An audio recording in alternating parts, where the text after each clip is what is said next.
बिस्मिल्लाहिर्रहमानिर्रहीम। अस्सलामु अलैकुम। आमीन। प्रोग्राम चिराग इल्म के साथ आपका मेज़बान महमूद हुसैन कादरी हाज़िर खिदमत है।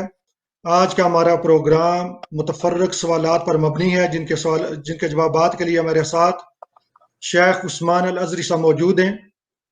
आपके किए गए सवालात हम उनकी खिदमत में रखेंगे। सबसे पहले जो हमारा पिछला सेशन हुआ है, उससे रिलेटेड जो सवालात हमारे पास हैं, हम अलामा साहब से उन सवालात का जवाब लेंगे। अलामा साहब, अस्सलाम वालेकुम रहमतुल्लाह। वालेकुम अस्सलाम व रहमतुल्लाहि व बरकातुहू। जी अलामा साहब, जो हमारा पहला सवाल है वो यह कि जिसका जिक्र कुरान मजीद में अल्लाह ताला ने फरमाया है कि जिन औरतों को हैज़ नहीं आता तो उनकी मुद्दत 3 महीने है। क्या ये हुक्म सिर्फ उन औरतों के लिए है या सारी ख्वातीन के लिए हुक्म आता है, या इसका हुक्म क्या होगा, या सिर्फ वही औरतें हैं जिनको हैज़ नहीं आता?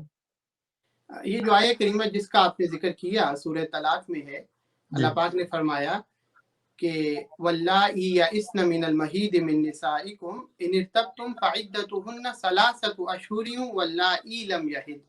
ये जो हुक्म है ये उन औरतों के लिए है जिनको हैज नहीं आता, बड़ी उम्र की वजह से नहीं आता या वैसे ही नहीं आना शुरू हुआ, तो अगर उनको तलाक हो जाती है तो उनकी इद्दत जो है वो 3 माह होगी। लेकिन वो खवातीन जिनको हैज आता है, नॉर्मल उनके जो पीरियड्स हैं वो होते हैं, तो उनकी जो इद्दत है वो अल्लाह पाक ने सूरह बकरा में इरशाद फरमाया वल मुतल्लकातु यतरब्बस्न बिअनफुसिहिन्ना सलासता कुरू। तो वो औरतें जिनको हैज आते हैं उनकी जो इद्दत होगी तलाक के बाद वो 3 हैज होगी। माशाअल्लाह। जी अलामा साहब, दूसरा इसी से रिलेटेड सवाल ये है कि जो खातून एक औरत है, अगर वो उम्मीद से है तो उसको तलाक हो जाती है या उनके खामद फौत हो जाते हैं, तो उनके लिए इद्दत का हुक्म क्या होगा? हाँ, ये आयत करीमा जिसका जिक्र किया है ये सिर्फ तलाक याफ्ता औरतों के लिए है, लेकिन जिनके खाविन फौत हो जाते हैं उनका जिक्र हमने पिछली नशिस्त में कर दिया था। अल्लाह पाक ने सूरह बकरा में इरशाद फरमाया वल्लज़ीना युतवफ़्फ़ौना मिनकुम व यज़रूना अज़वाजन यतरब्बस्ना बिअनफुसिहिन्ना अर्बअता अशहुरिन व अशरा, कि जिनके खाविन फौत हो जाते हैं उनकी इद्दत जो है वो 4 महीने 10 दिन है। ये जो पिछली आयत करीमा जिक्र की हमने सूरह तलाक की, उसका ताल्लुक जो है वो तलाक याफ्ता औरतों के लिए है, वो उनके लिए नहीं है जिनके खाविन फौत हो जाती है। जी माशाल्लाह। अल्लाह साहब, एक छोटा सा सवाल इसी से रिलेटेड है। वो हमारे माशरे में, पाकिस्तान में कह लें या बाज़ दफ़ा ख्वातीन में से ये सुनने में आता है कि वो कहती हैं कि जब कोई खातून प्रेग्नेंट है उम्मीद से और उसका खामद उसको तलाक दे देता है तो वो तलाक नहीं होती। ये अमूमन आम लोगों में पाया जाता है, तो इसका शरई हुक्म क्या होगा? जो खातून आया प्रेग्नेंट है, तलाक देने से उसको तलाक हो जाती है कि नहीं होती? नहीं, ये गलत मशहूर है अवाम में। अगर कोई हामिला है, प्रेग्नेंट है और उसको तलाक होती है तो बिल्कुल तलाक वाक़ई होगी। हाँ, यहाँ पे फ़र्क ज़रूर आता है कि उसकी इद्दत जो है उसमें फ़र्क आ जाता है। उसमें ये है कि अगर वो हामिला है, प्रेग्नेंट है, तो जब भी डिलीवरी होगी तो उसकी इद्दत ख़त्म हो जाएगी। ये अच्छा जी। हुक्म उस औरत के लिए भी है जी कि जिसके खाविन ने उसको तलाक दी, और यही हुक्म उस औरत के लिए भी है जिसका खाविन फ़ौत हो गया। जी यानी अमूमी तौर पर तो ये है कि जिसका खाविन फौत हुआ उसकी इद्दत 4 महीने 10 दिन है, जी लेकिन अगर वो भी प्रेग्नेंट है तो फिर जी। उसकी इद्दत खत्म हो जाएगी जैसे ही डिलीवरी होगी।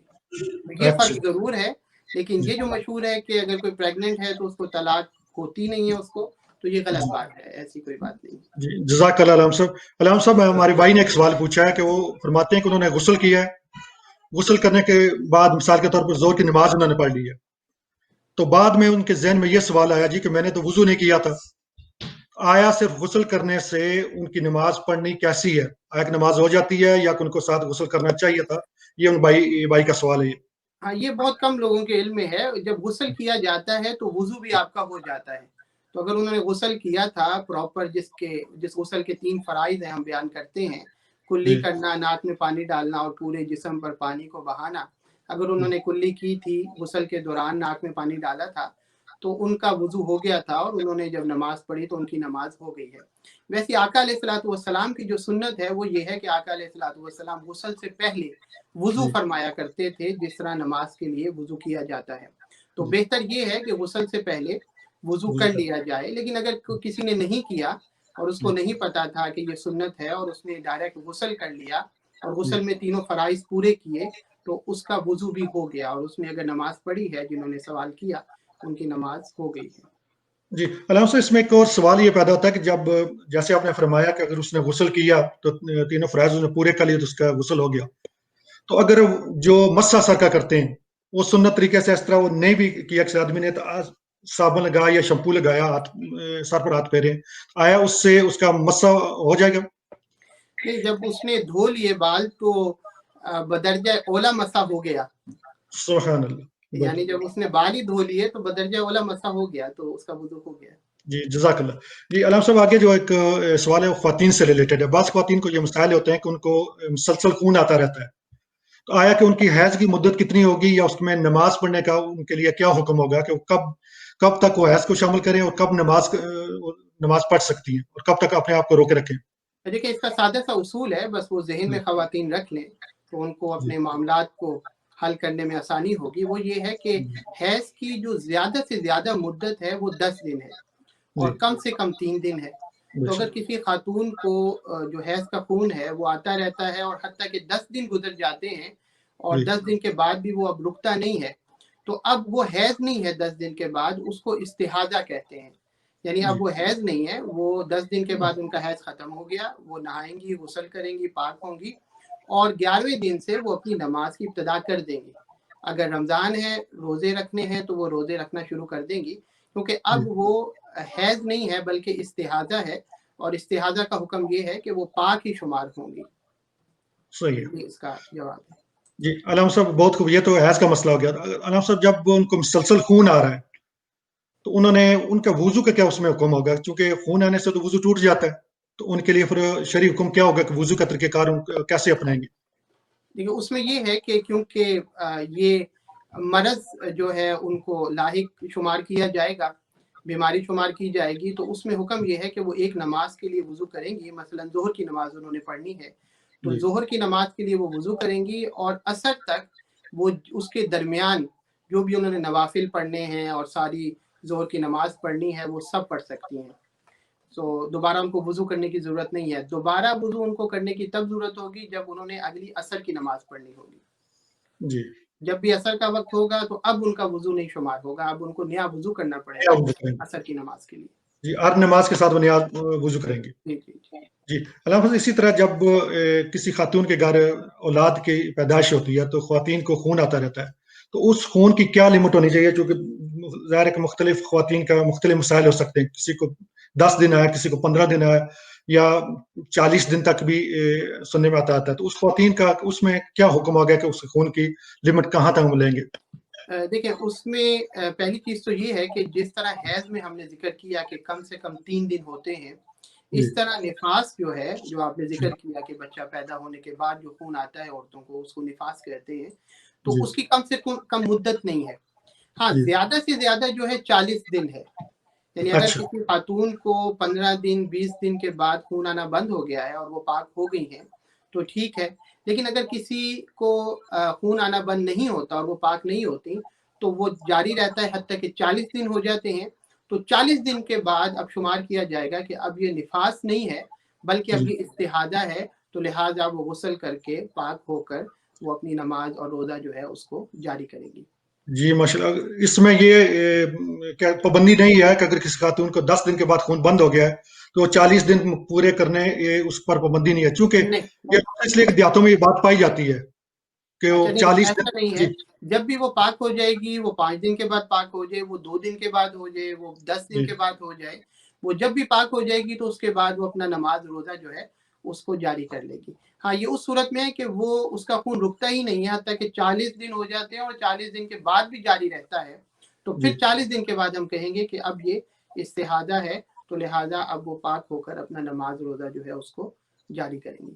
جی بہت خوب علامہ صاحب۔ علامہ صاحب، میں اپنے سامعین سے میں گزارش کروں گا کہ جو بھی لوگ ہمارا پروگرام دیکھ رہے ہیں، اگر اپنی فیڈ بیک دینا چاہیں تب بھی ضرور ہمیں فیڈ بیک دیں پلیز ہمارے پروگرام کے لیے، اور اگر آپ کوئی کوشچن آنسر کرنا چاہتے ہیں تو نیچے کامنٹ میں بھی لکھ سکتے ہیں، اور نیچے اس کے ای میل ایڈریس بھی دیا گیا ہے، تو جو بھی میری بہن، میرا بھائی، کوئی بھی قرآن و حدیث کی روشنی میں کوئی اپنا مسئلہ کچھ پوچھنا چاہتے ہیں علامہ صاحب سے تو ضرور سوال کیجیے گا، انشاءاللہ ہم کوشش کریں گے کہ اس کا جواب علامہ صاحب سے ہم ان کی خدمت میں رکھیں گے اور وہ ضرور جواب دیں گے۔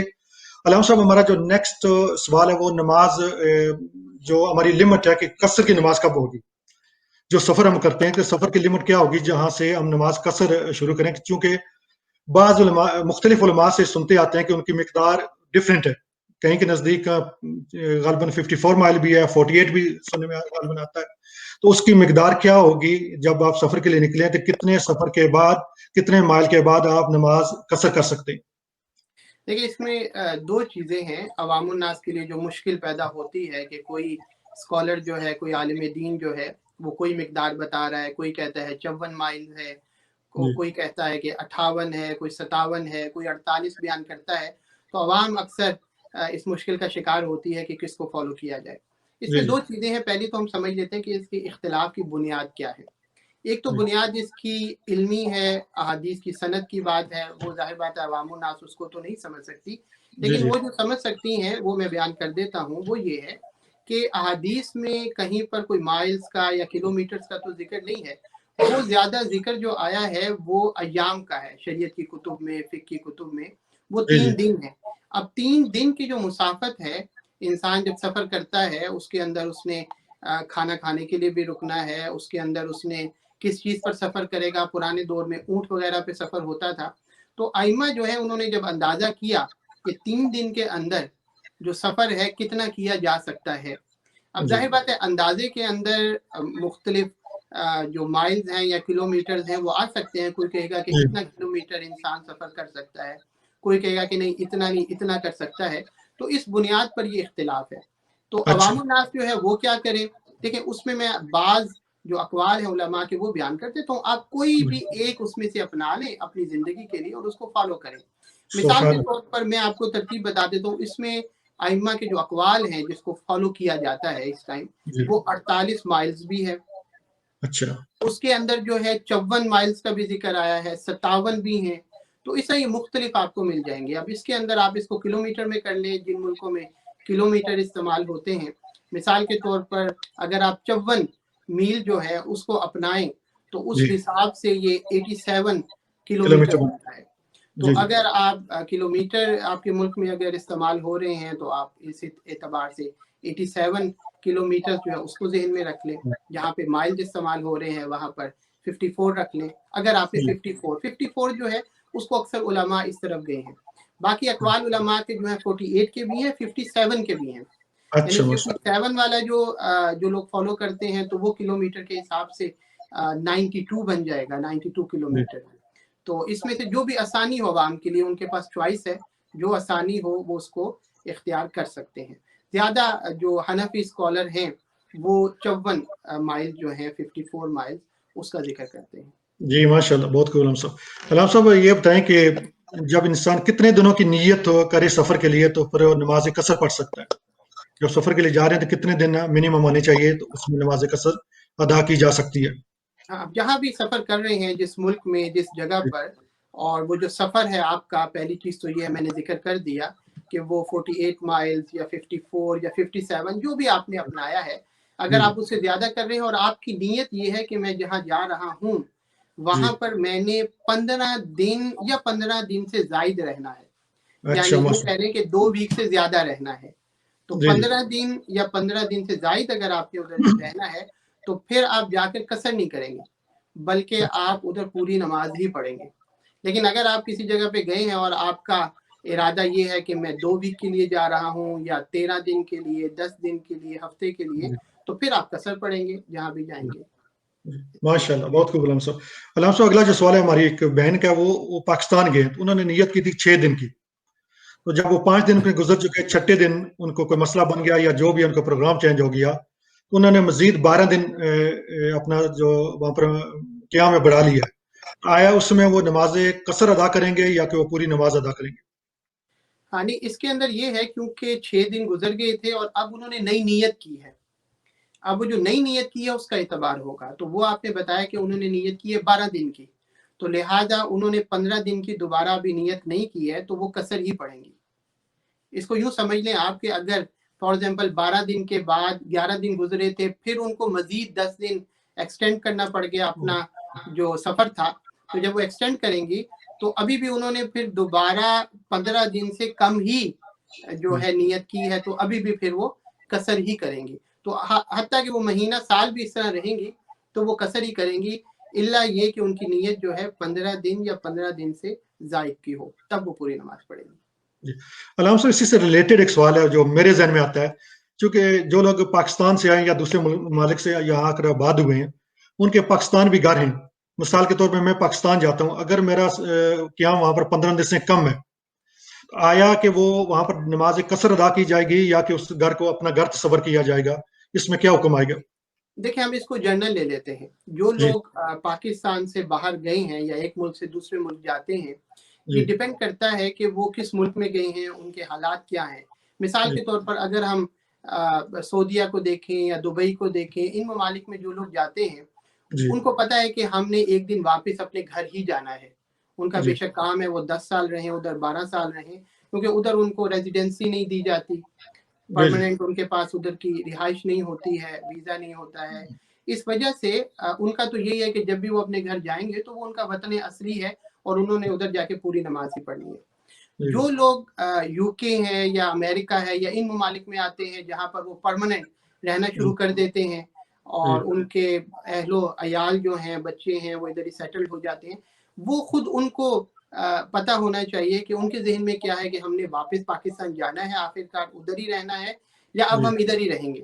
تو جی عمومی طور پر تو یہی ہے کہ جو لوگ آتے ہیں اگر سیٹل ہو جاتے ہیں تو انہوں نے ساری زندگی ادھر ہی یہی رہنا ہوں۔ ہوتا ہے۔ تو اس صورت کے اندر اب وہ جو پیچھے تھا وہ اب ان کا وطن اصلی نہیں رہا، تو اب جب وہ واپس جائیں گے، اگر وہ واپس جاتے ہیں اور 15 دن یا 15 دن سے زائد کے لیے جاتے ہیں تب تو وہ پوری پڑھیں گے، لیکن جی اگر ہفتے کے لیے جاتے ہیں تو پھر وہ قصر پڑھیں گے۔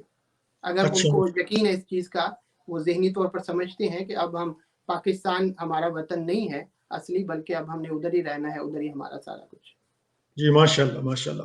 جی علامہ صاحب، دوران سفر اگر آپ کی نماز قضا ہو گئی ہے اور آپ سفر سے واپس آ گئے، تو آیا آپ جب گھر میں ادا کریں گے وہ قضا نماز تو قصر کریں گے یا کہ پوری نماز لوٹائیں گے؟